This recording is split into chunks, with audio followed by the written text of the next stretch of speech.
Very modest beginning in Bangalore to all the way in becoming one of the, the deans of one of the top business schools in the US. First of all, thank you for inviting me, Krupesh. And he's a distinguished alumnus, and I think something good might happen in school as well soon. I have great respect for people who create jobs. I'm not talking about becoming billionaires. A lot of them don't mean much to me, but what means to me is somebody takes initiative and create jobs. So Ashok and Krupesh, congratulations for building such a great organization. So my whole idea is, and I was talking to Krupesh, I like fireside chat with you all. I want to talk to you. I think the idea of talking to people is dead. We need to engage, and that's where the culture comes from, right? The part of the culture, part of the innovation comes from is not to talk to people, but talk with the people, and that's how it comes. So I did my engineering in KIC, and I joined Hindustan Photo Film. How many of you know Hindustan Photo Film? Oh, this is one at my age. That's a company that made Hindu film, photographic film.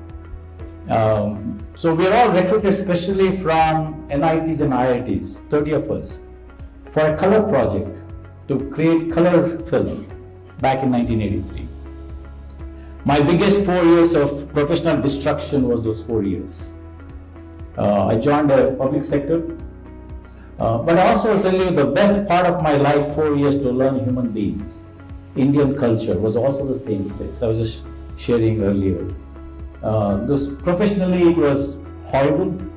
Personally, it was the best, because that's where I really met people. That's where I saw what people, not mine. We're all one type of people, but we interact with people that you have no idea how they live, because you never interacted with those people. And that, when I look back, was I want to give some stories why it matters, because this what matters, right? A couple of things is what matters: profit with purpose, individuals with purpose. You add the purpose to everything, and none of these things were part of me when I was working there. I always trying to find how do I get out of that place soon. Then I came to Bangalore. My interest was economic development, knowingly or unknowingly, somehow I was deeply involved in that. So I joined Karnataka State Financial Corporation. How many of you know that? Wow. If you go to Pinya, Bomsandra, Infosys, Biocon, nobody can say they built their damn company with $10,000 selling the jewelry. That's not true. KSFC was there. They gave a lot of money for these people to build their company, which is true. I think they do acknowledge that. But I also saw the other side of India. My father was a freedom fighter. I grew up Mera Bharat Mahan. I dislike people who went to US. This is true. That's why I didn't apply for 6 years. I worked and I saw the other side. And I thought I need to leave. Because even today I can proudly say, I never bribed, never took bribe. That's the way I am. And I couldn't tolerate it. And this is all matters, is we are part of that equation. If you bribe, you are part of that equation, right? And today it is hard to be honest. It is hard to be truthful. It is hard to be morally correct. I'm talking because I'm in 60s now. And I truly believe it's very, very hard. It's very easy to be everything, to be dishonest, very easy to lie, right? That's the thing. Now, I went with a purpose to US to study. Halfway through I got bored with it, MBA. No, you did very well with that. My thing was I was getting bored. I said, no, I got to do something. I joined the PhD program. As I was doing PhD program, everything that I did in the past was coming back to me, to look at everything with a purpose. And what matters is purpose at the end. And I started thinking a lot about my growing up in 4 years in HPF, 2 years in State Financial Corporation. Everything was coming back to me. So I don't know how many of you read Hindu paper. I used to write a lot for Hindu. I've not written in the last 7-8 years. because of my administrative roles. I used to write a lot, and a lot of them I written with a sense of everything that you do, you have to start reflecting, self-reflection. I'm going to give one and then I'm going to open it up. I used to be a part of silver recovery. Hindu film uses silver. That's the main ingredient. And when silver is involved, you know what happens in a public sector. I don't have to expand. Was also in silver recovery. And the processes and the whole structure was so bad, some of it is to escape into the effluent treatment. Some scientists said, because it's in Ooty, those of you know, HPF was in Ooty, to break the chemicals, they said you got to pump the domestic waste from the township. That was the easiest way to break down the chemicals. So in the factory, the township, all the effluent from there, domestic waste, including human waste, was pumped into that effluent treatment. You have to ask the question, who is going to touch it? Good question. There's human waste there. But there was a purpose, there were also public sectors was created with the explicit purpose of creating infrastructure and jobs at a fast rate. And they also had an objective that you had to create jobs for the so-called untouchables, the SCs, SST. That's a mandate for the company.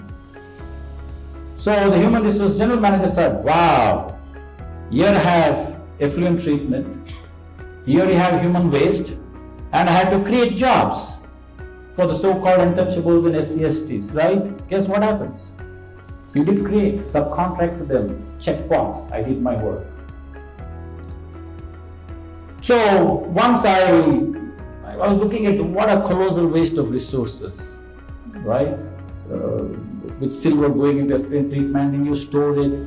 We had 800 tons of human waste supposedly having silver.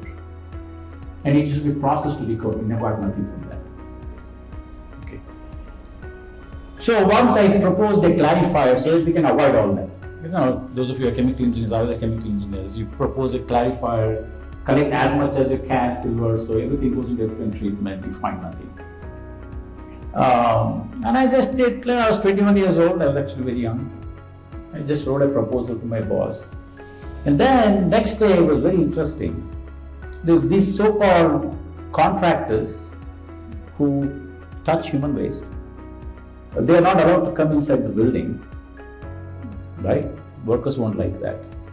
But they all have to wash hands and shoes and they're all standing and nudging each other to go inside the building. They all came and they asked me in Tamil, I could understand it with Tamil. They asked me, roughly translated, is it true you're bringing a machine, our jobs go away? I laughed at that time. When I went to US, 10, 15 years later, I was asking, wow, what was human waste for us is bread and butter for a lot of people. That's why I said, when I was thinking, what is the right thing to do? The India actually created jobs, very menial jobs, to create jobs like that. What it did was created generations of people doing only that.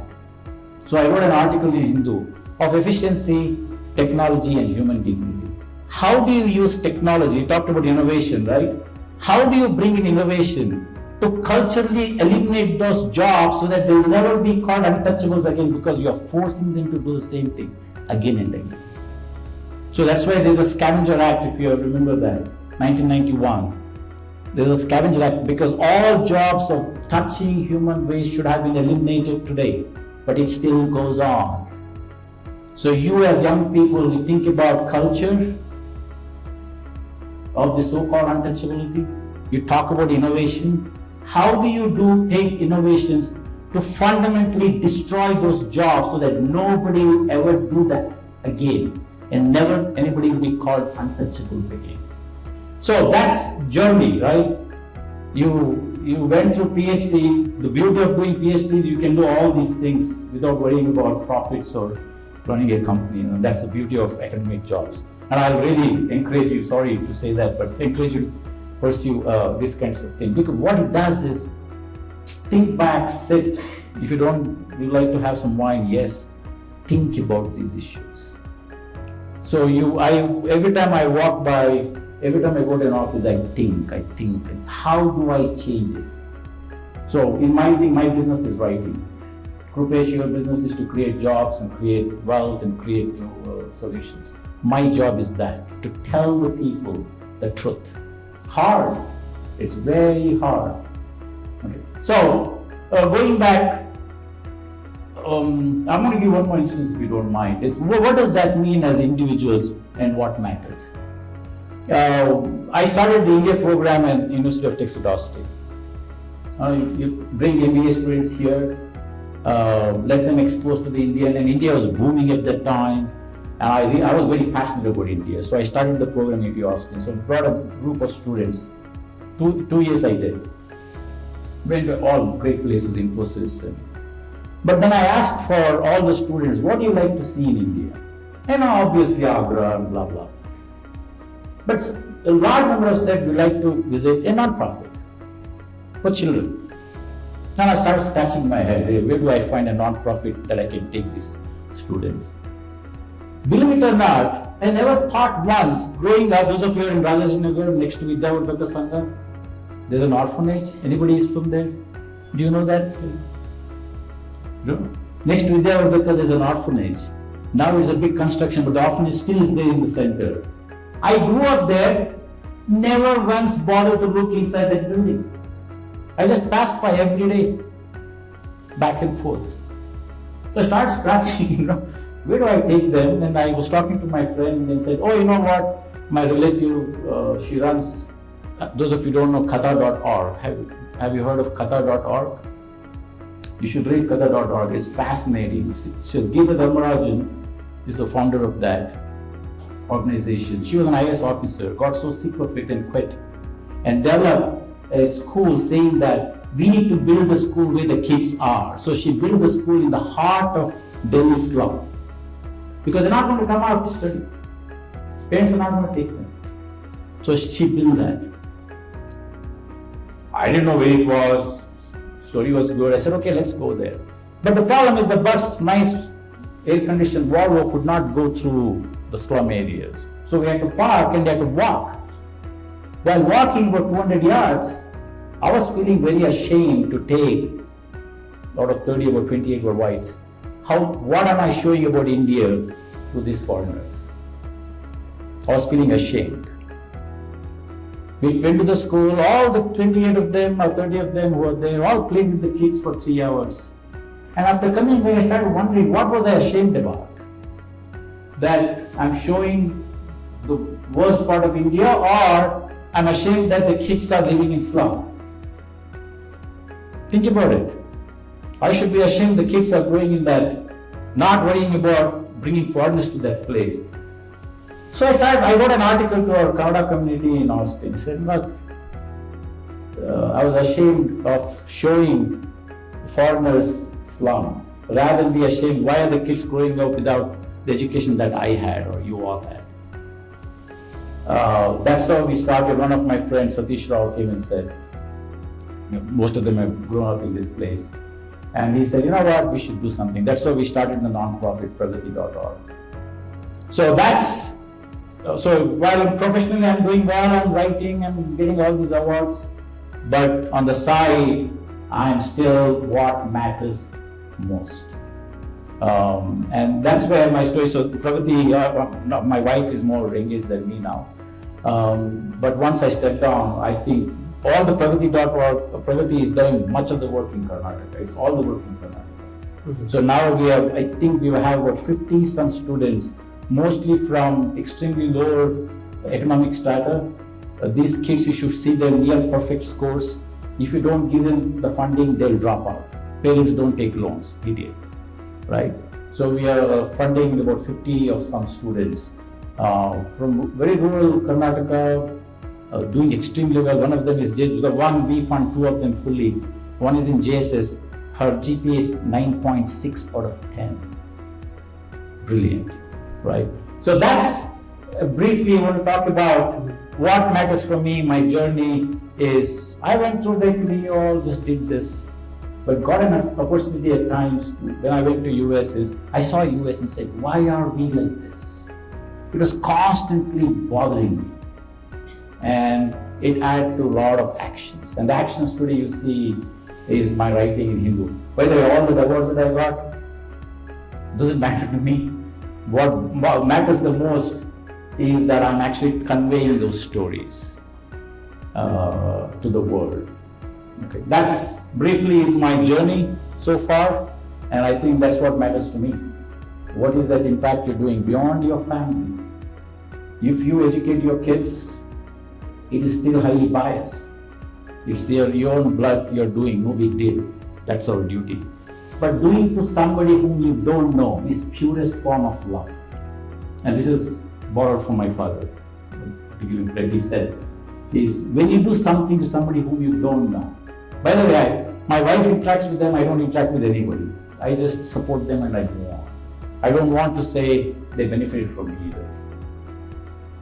Okay, that's is to think, as you professionally think about your own actions. How is it impacting the people around you? Right? Anyway, a small answer, short answer for a very difficult question. I just want to drill down on a couple of things that you touched upon, especially with respect to creating jobs in a country like India, right? So, while there are many startups and then a lot of people start their own companies, the failure rate is very high. really high. I think it's probably about 90% and above. So I think also if you look at the number of the product-based companies coming out of India, I think there are many service-based companies of course very fairly successful. But when it comes to creating, whether it's a physical product or a software product or social media, I think we still have to go far away. So in that respect, like when it comes to innovation and building the culture of innovation, also I think we're talking about constraints of thinking, like in our school system, and also like we don't really encourage a lot of out of the box thinking, and also the questioning the status quo. So I think you have had the education here, but then now you're in the field of education where the teaching people about the new technologies and then the business skills and also about the innovation. So what do you think in a professional setup, right? There is an education that continues after your formal education. So how do you explain innovation in a professional setup, right? Because it's like what exactly is innovation? But more than that, how do you to come up with your own ideas, and how do you think about the questioning the status quo and then not really taking doing the work that you are asked to do, but rather than coming up with your own, could be a process innovation, could be a change the way you do things, or could be about coming up with an idea. How do you build that culture of thinking and the change in thinking and culture of innovation? Yeah. No, it's great. By the way, if you ever go to Hindu, there's an article about it. It happens because the way we grow up. No, it's not bad, but that's the way we grow up. It has consequences later. One of the things you already touched upon, and I think I did write it somewhere, is my nephew's daughter is going to a school. She's 7 years old. She tried to tell us what the pledge is. The pledge says, don't question the teacher is the pledge. In fact, you should push back even to what I say. You don't have to accept what I say. Bad conversation. So innovation happens by observing. First thing, if you don't observe, you don't know what to innovate on. You have to observe. You have to question, can we do something better? Why are we doing certain things in certain ways? Right? What works in the US will not work here because the context is very different. But you have to start asking that question is, why are we doing these things? Right? Take the government thing, why certain things are done, I know the answer. Because the more controls they have, the more opportunity to exploit it. But forget that. But take in this context, when you are doing your work, the first thing you have to ask is, why am I doing this? Can we do it in a different way? That mindset has to come, and more importantly is the ability to challenge the conventional thinking. The fear has to be taken out of you. There are many types of fear. Fear of backlash, or your boss might be upset with you, right? Which means the culture, the burden is on your leaders to how to create an environment that allows you to be free. Actually, this mind has to be free. Guess who said that? Rabindranath Tagore, right? The mind has to be free. That notion of mind has to be free is important. A culture you have to create where you have the ability to come and say, whether you call them sir or boss or by name, is to tell, why are we doing this way? Can we do it in this different way? We can be more efficient, faster, and provide more customer service. So you have to observe. If you don't observe, you just mechanically do it. In fact, somebody wrote, the innovation that happens in the US is because they are observing and saying, why are we doing this way? Including Netscape, the simple, you look at all these ideas are very simple ideas. Nothing spectacular in any of these ideas. The origin of Netscape, the browser, you know what it was? For every type of media, you had a different software to deal with. Voice, video, text, anything has to come from different. So Mark Anderson said, why? We should have one interface for all. That's it. It's a simple idea, right? So if you take everything, why am I going to a store to buy? Why can't I order online? It's a simple idea. So if you break down everything, it is simple idea, right? Starbucks. US didn't know drinking coffee is a very, just 300 years old country, right? People have been drinking coffee here for hundreds of years. Why would you need Starbucks here? We have been drinking coffee for a long time before the Seattle people figured out we can sell coffee. But why is that they able to do? Their mind is working. Okay, there has to be something to provide service to a customer in the most efficient way, and the scale matters. That's why you see from McDonald's to all this Jiffy Lube, look, come on, Jiffy Lube is just changing order. But this change is there all over the world. And US brand. Drinking water, bottled water, distillery. Right? What's the big idea? I said, there's a need. Right? So you come, so that's what you could do. There's a need. There's a way you can provide service to the customer. And you innovate.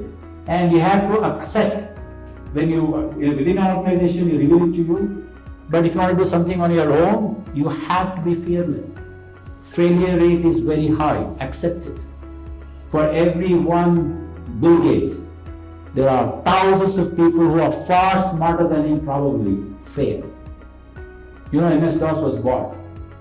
Bill Gates didn't create it. The original version was bought by a person who committed suicide. Depressed man. He was far smarter. Right? But you have to accept it. Failure is okay. I'm telling you where the culture matters here. You worry about your surroundings. You worry about failures. You worry about the sticker that's put on your forehead. Oh, I failed. That's societal thing. And that sticks with you. You have to stop paying attention to those things. If you don't pay attention to those, if you start paying attention to it, you'll never do anything. You fear failure. By the way, some fear for failure is good, it keeps you focused. But that cannot drive your behavior. I have lots of ideas, by the way. I'm now 60, I can't do anything. But I'll be healing my kid. Try. It's okay to fail. I'll backstop you. Okay. Yeah. So that's again, most of the ideas are simple. Tell me which was the most complex idea that you see today everywhere. They're very simple ideas. But you have to observe. Yeah, I mean, a lot of innovation coming out of India in that sense, right? The payment innovation and delivery services, and then some of our own models, like something like the India Stack Aadhaar. Basically it's a fundamental identity management system. But then like there's an incremental innovation that happened. But then like if you look at it 10 years later, it looks like it's a phenomenon. You have heard from a lot of people. The end of humanity. Are all jobs gone? Machines take over. In another 50 years, there will be no more jobs. When do you think it was said? All these are headline in the newspaper back in 1920s during Great Depression. Because automation was coming and everything. People said the end of humanity, no more jobs, blah, blah, blah.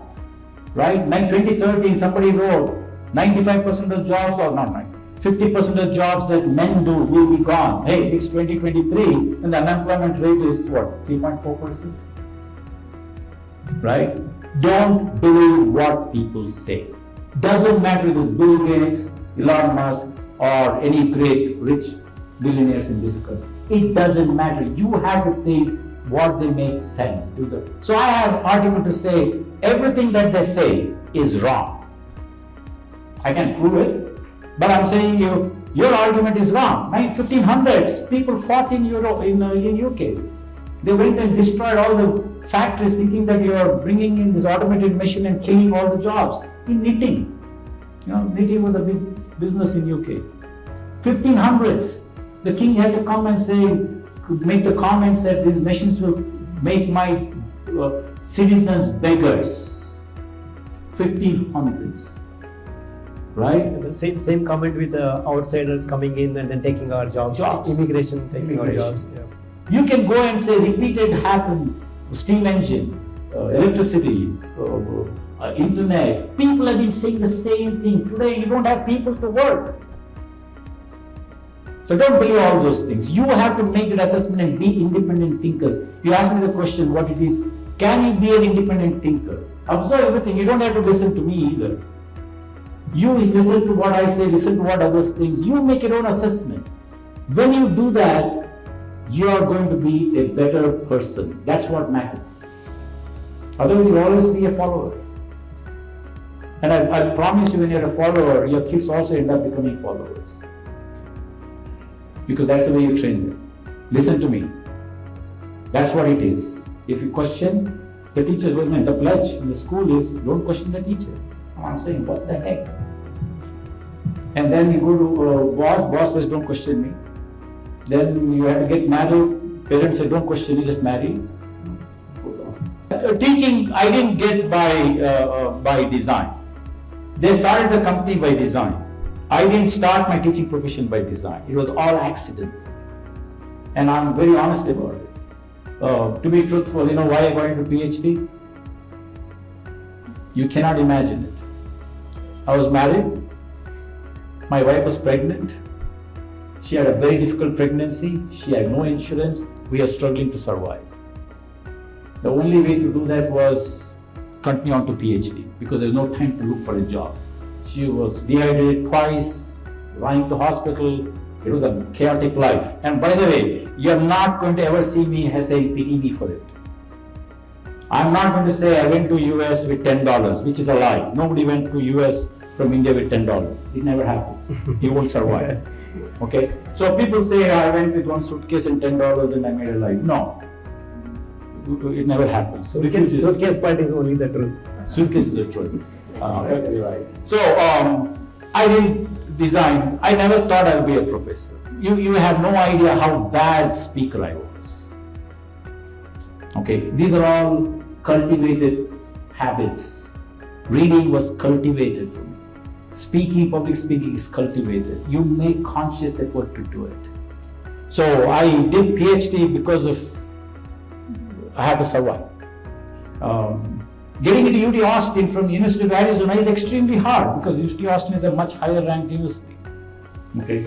I was working on an area where today it is wrong. In those days, my dissertation was on sensor data and how to process sensor data with time constraint. Okay. You don't go into business schools doing that research. An accident. There was some professor who thought it was a cool idea you can apply to stock market.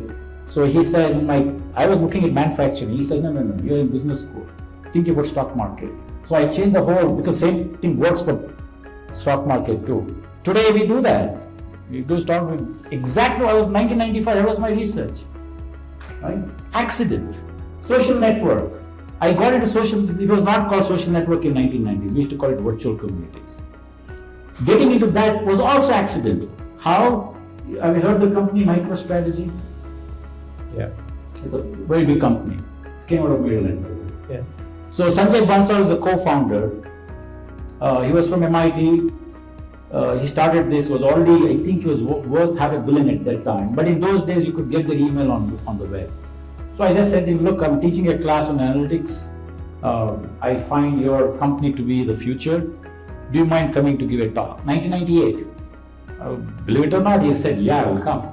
So I picked him from the airport, bring him to my office. He said, can I use your machine? Remember those days we didn't take laptop, there was no cell phone. So okay. He goes to the virtual community, Yahoo. I said, here is a founder worth $500 million, probably. I don't know how, it was very wealthy man. And then he's going to virtual coming to see what people are saying about his company. That's how I got triggered into this. Why is there useful information in these message boards? That's how we figured out Enron, before Enron collapsed. For a year before, people were posting, insiders were posting on message boards, this is built on house of cards, it's going to collapse. It's all fake. People are saying it in the message boards. That's how I said, that's how my NSF award all came in, is can we actually pull out this kind of information from the message boards that is useful for trading, right? Everything was an accident. I grabbed the opportunities. Mine was not planned. Okay. When I got into teaching, and I find even today teaching is the most, especially in the US, where you have academic freedom. Nobody tells you what to do. Here, everybody tells you what to do. Even the teachers have to follow certain things. There in the US is very different. That actually helped me because I was there, everything that I didn't like growing up was exactly the opposite I did there. How do I motivate students? How do I push them to the edge to be independent thinkers? That's how it is. That's why I have 37 plus teaching honors in 25 years. And actually at one time I said, don't nominate me anymore. Okay, because it just becomes part of you. Changing end minds is a privilege that you have to take it very seriously. Okay. So somebody asked me, what makes you a good teacher? The answer is simple. Every one of you will do better than me. That's the way I treat you. My attitude towards you is very different at that time. If you think everything you learn is because of me, then my attitude is command and control. But if I think you're going to do far better than me, my attitude is you are something you can achieve great. Right? That's the way you take. That's the beauty of being a teacher, and I take it very seriously. Now, that's why I tell my students, don't call me professor, sir, doctor, call me by name. It's tough. Yeah. You also use the word donation. I do not donate. I invest. It's personal for me. When I gave money to University of Maryland, I said I'm not donating. I'm investing. I'm investing in the future of others. Which means when the person whom benefits and does very well, that's our return. The word investment is that you expect a return. When you donate, just give away. Okay. So everything is investing. And I don't give back. This is my community. You own it. This again is a mindset. If you think I'm giving back, did you take something from them? What did you take? Right? I'm not. This is mindset though. When you think the road that you live in is yours, and somebody throws garbage, what do? You take clean it, right?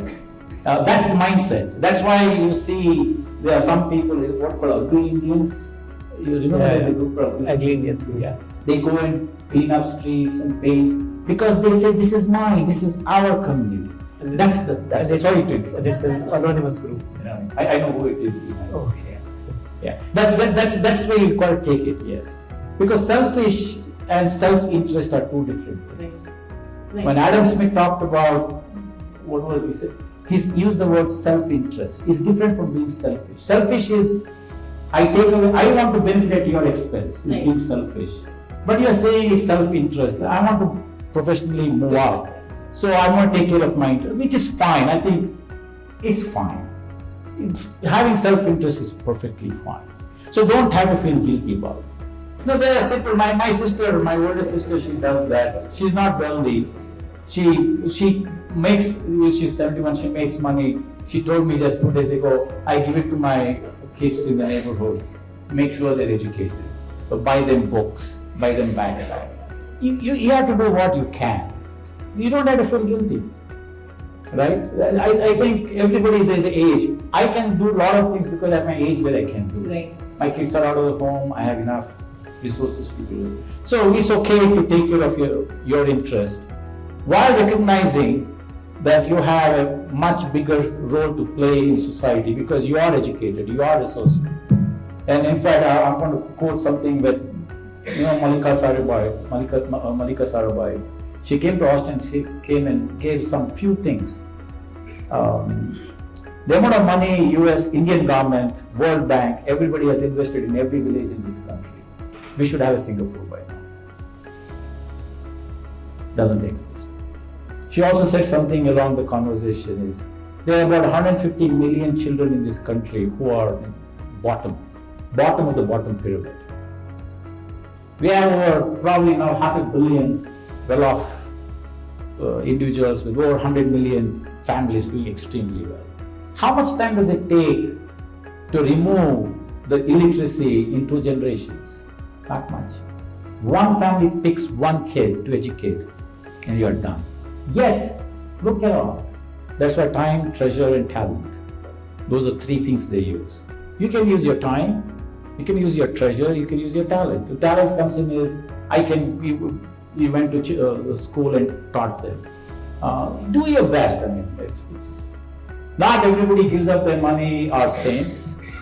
By the way, saints fought with other saints saying, I'm better than you, okay? So, which is the reality, right? So, but you have to do what you have. You don't have to feel guilty about it. Having that mind in the back, one day what it does is, when you have the time, it comes out. So, again, I want to emphasize that having self-interest is perfectly fine. Because you don't take care of yourself and your family, then there's a struggle as well. Yeah. There is where the mind is free. There is an article I wrote in Hindu based on when Prime Minister Modi came to US. He said that Indians coming to US is a brain gain. You are gaining from Indians living India and going to US because they bring knowledge back. So I wrote an article. There are a lot of brilliant people in this country. Tons of brilliant people in this country. Why don't you open up their mind here than worry about Indians going to US? I made the choice, okay fine, I can reverse it now. But on the other hand, for you, your mind is trapped. What are the ways minds are trapped? You have an idea, you want to pursue an idea. I can promise you don't have to answer this question. I can promise you both have struggled trying to get every approval to start something. I was in KSFC. By the time you start any manufacturing plant, you have to get 36 different approvals from 36 different agencies. You're half dead right there. You unlock that potential, make things easy. If you're able to articulate today, if you say something against somebody, you're arrested. What you're doing, you're blocking your mind. And that's why living free is very, very important. To express freely is very important because that creates the ability to think creatively. Right now, everything you worry about. If I do something in WhatsApp, somebody's going to come and knock on the door. Then what do? You hold back. Free is important. This country has tremendous talent. And I'll tell you, it's being recorded or shared. Okay, you can send a donkey from here to US, it becomes a racehorse. Because the environment will allow you to be that. I don't know what happens if you bring the racehorse here. I don't know. That's it. You all have ideas to do, but you hold back. So question for you to ask is, are you fearless to express? Are you fearless to challenge the norms? It's you. But problem is, I grew up in society here. I'm always fearful what others tell about me. It is constraining you. You got to shut your mind to what your network says, your social network says. You have to start thinking about it. And being fearful about some future if it fails is perfectly fine. Everybody else, I'm sure, you with 400 employees, it's in the back of your mind too, right? Because your actions has consequence to 400 people. Not your customers, to your employees. It keeps you on your toes all the time. So you have to ask that question. Are you prepared to challenge the norms?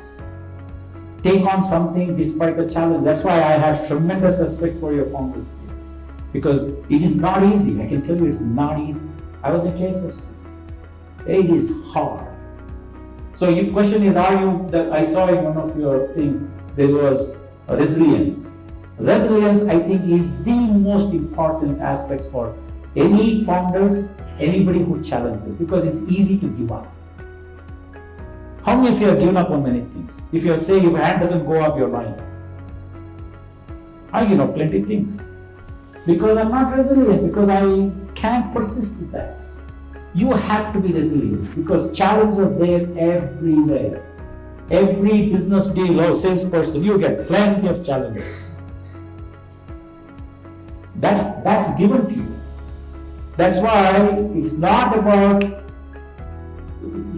I think I've made this statement somewhere to quote. How do you deal with these challenges makes you successful. It's easy to give up because rejections, you're in sales, rejection is given. The insurance people are very frustrated. Insurance agents are very frustrated people because they hear the word no, no, no all the time.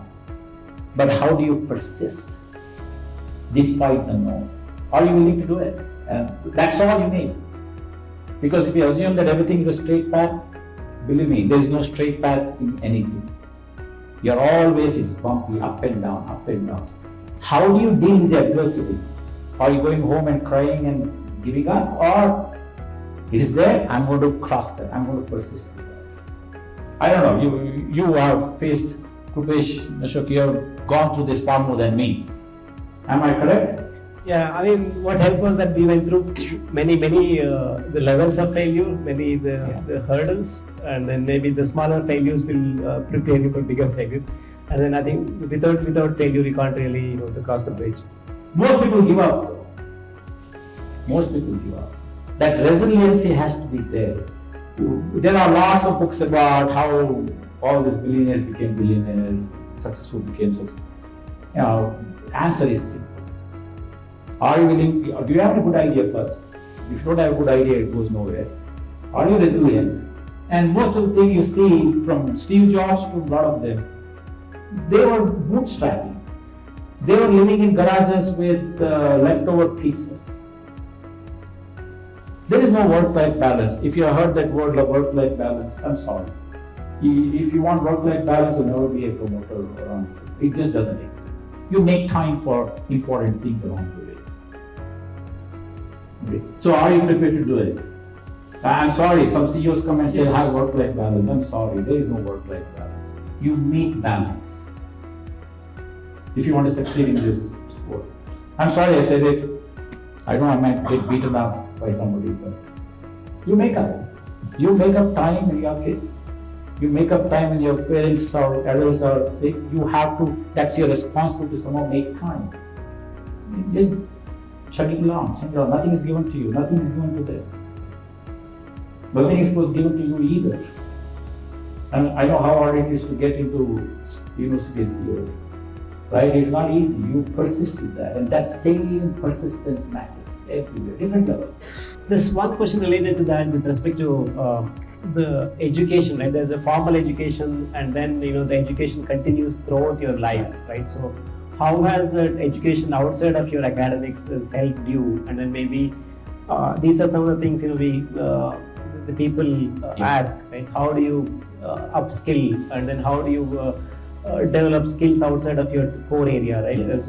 Outside of your technical area, and how did it help you, and then what is your thoughts on how do you build your career, how do you build your profession, how do you become successful by continuing to learn? Yeah.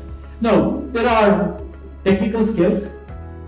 Assume you don't know much about analytics and know I need to have analytical method skills. That's the easiest to do. All of you do very well with that, no big deal. Most of us don't do very well is when we have to deal with other human beings. How do you lead people, right? How do you negotiate with people? When you're a student, how do you communicate? If I tell you, you say, what the hell, I know how to communicate. Nobody pays attention to communication. How many of you are taking classes on communication? Right? Most people, what the heck? But as they progress, they start realizing communication skill matters the most. Who pays attention to whom is the question is how do you communicate? And not communicate, not, again, don't go by what Steve Jobs and Bill Gates. These are exceptions. Their technical brilliance is so good that people used to listen. Most people in the world are not them. So forget the exceptions. Take everybody else. We are not good at dealing with other human beings. We are not good at convincing others. We are not good at leading people. So what you do upskill is those things. Technical skills you get. I'm not worried about technical. You're all bright people. You do very well. Is this how do you work with people around you where you might disagree? But disagree cannot be I always do role playing when I teach. What does that mean is, when I'm put in the situation, I need to think, how are you thinking about it? Especially negotiation, right? I need to know how are you thinking about it. If you are irrational in your asking, other person will never agree. You talked about self-interest, right? When I'm negotiating, everybody is negotiating based on self-interest. So these are the skills as you grow and become leaders, these things become more and more important. It's the technical skills you have to recognize. I have deficiency in these things. I go today, Coursera, edX, all universities are executive education, right? But if you look at all top schools, which are the types of programs that are highest demand among managers? Leadership, negotiation, leading people, innovation management. Those are the ones that gain the most attention, right? So that's why you have to, as a young person, you are very overconfident and you start realizing failures pile up because you lack those skills. How do you deal with, I would strongly urge you to read the book Crossing the Chasm by Jeffrey Moore. Anybody has read Crossing the Chasm? I would, actually it's a very good book for people with ideas. What the book is about is why, there's a, if you look at the curve, sort of S curve in product diffusion, a lot of the entrepreneurs are very good at in the early phase and they fall apart afterwards. There's a crossing the chasm. Why is that? It's very easy to go, assume that you're selling to somebody who is innovative, right? It's very easy to go and sell to innovators because they are usually young, technically savvy, wealthy. They look at something as innovation as a way to, wow, there's something cool. Early adopters. Early adopters comes the next phase. So the innovators are easy to sell to because that's what they're looking for, something cool. But once you cross it, the early adopters, we look at innovators, what they do, they find some value, but they don't look at real value. But the early majority always looks at value of your innovation. So if you take your presentations from your people whom you're telling the innovators and early adopters, you take the same slide and go into early majority, you are going to fail dramatically because they don't care about the novelty of the idea. They only care about what is the value of it. Those are the ones that comes with maturity. So I would strongly urge you to read the book, Crossing the Chasm by Jeffrey Moore. It's a very simple, thin book. Basically say why people fail. A lot of it is in how do you communicate the value of it.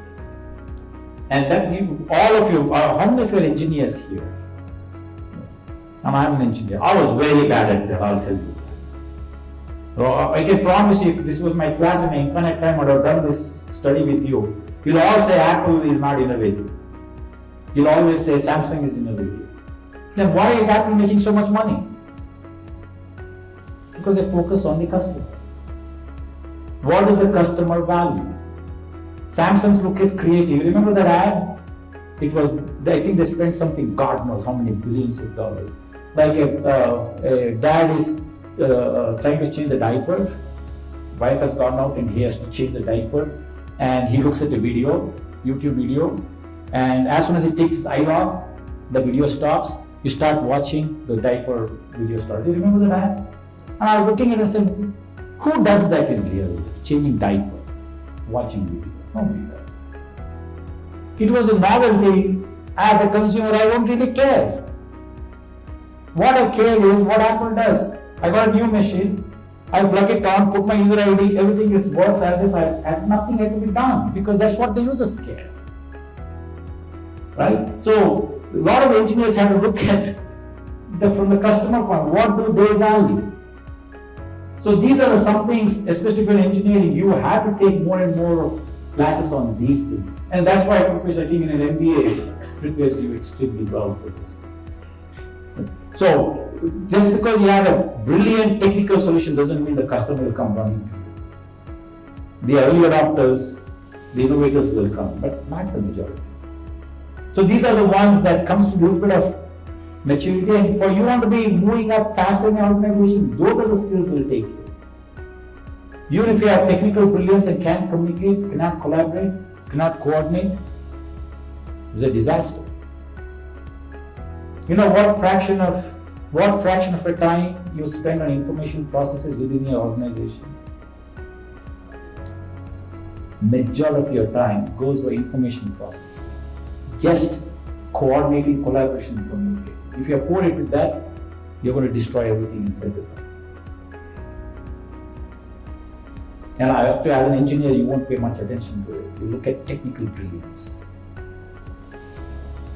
But that doesn't succeed. Yeah. So I think this question about educating yourself is extremely important. Right? You have to understand what is you're good at, what you're not good at. And be honest with yourself to acknowledge I'm not good at. I have a problem with a lot of my colleagues. There is a problem with me, not with others. Right? So you have to find strategies. How do I work with others really well? It comes with, as you get older and older, you start realizing that's fundamental.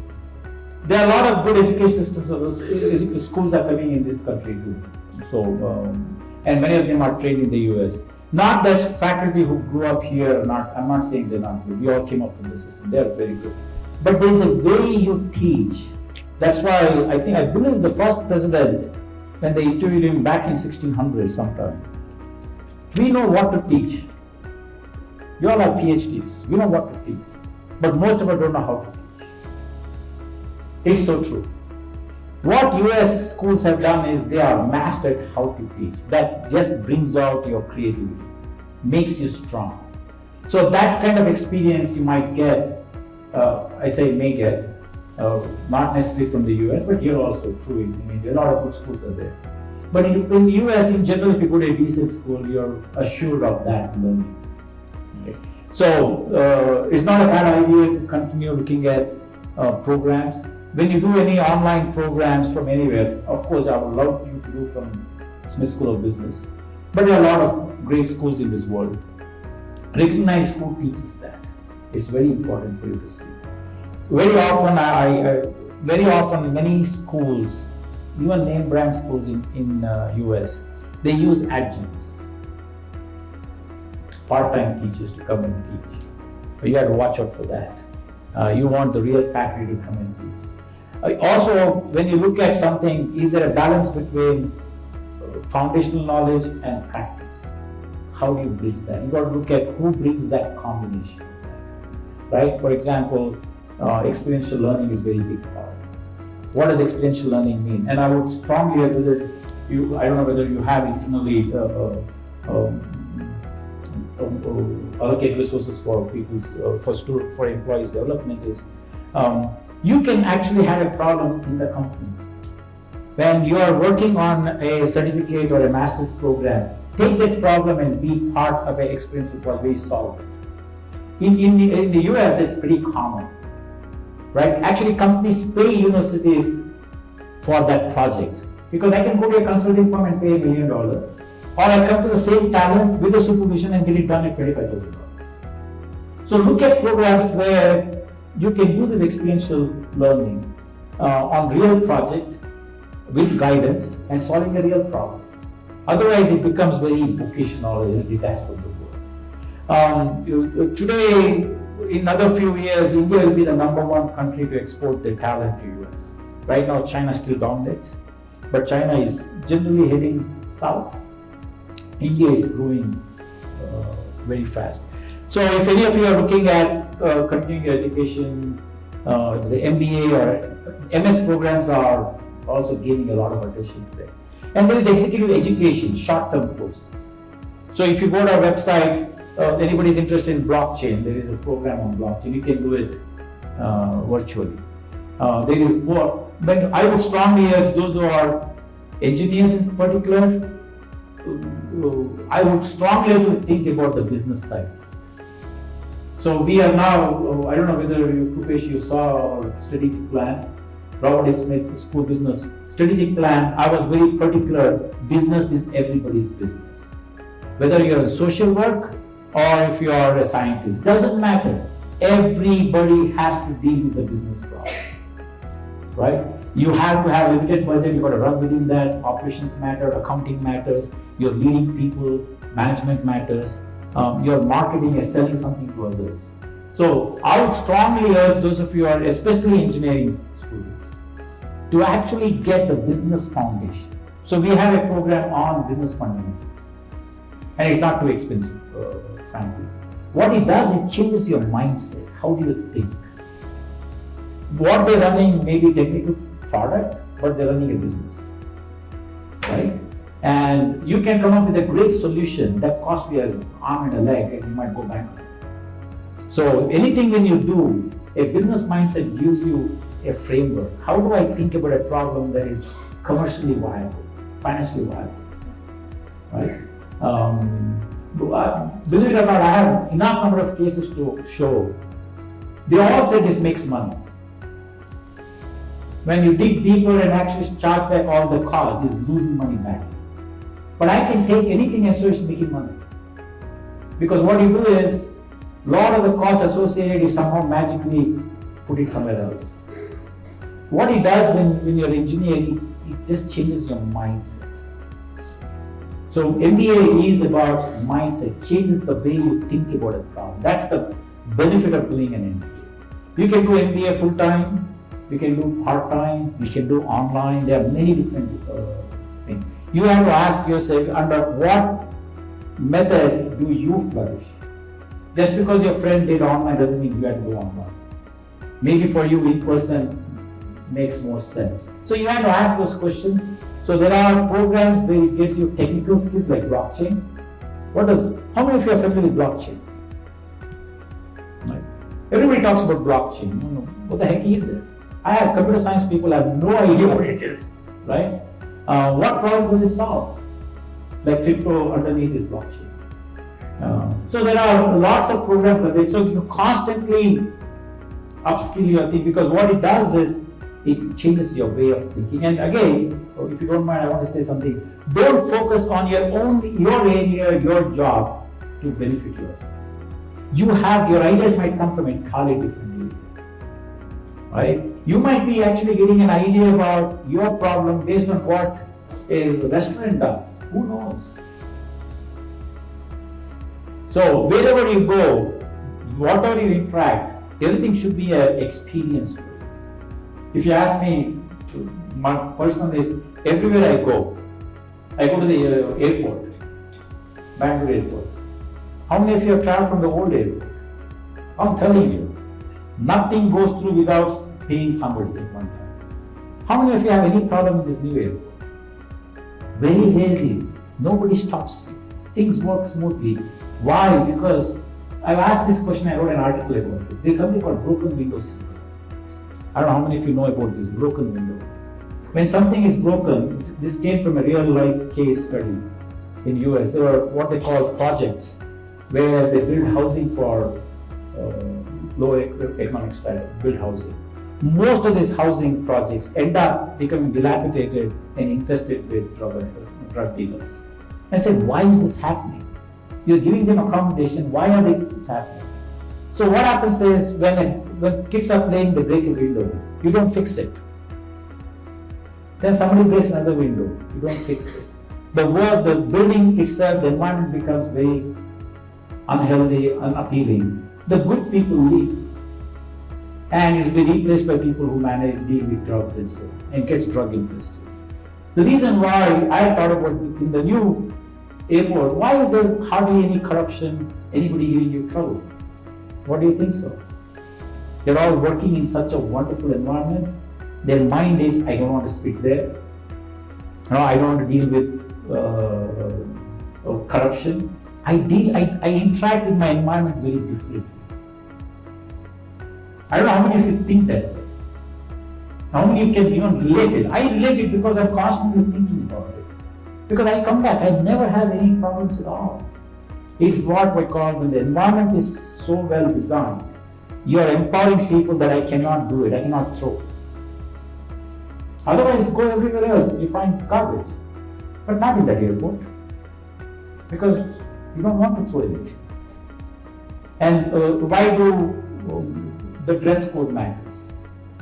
In the old airport, there was no dress code. In the new airport, there is dress code.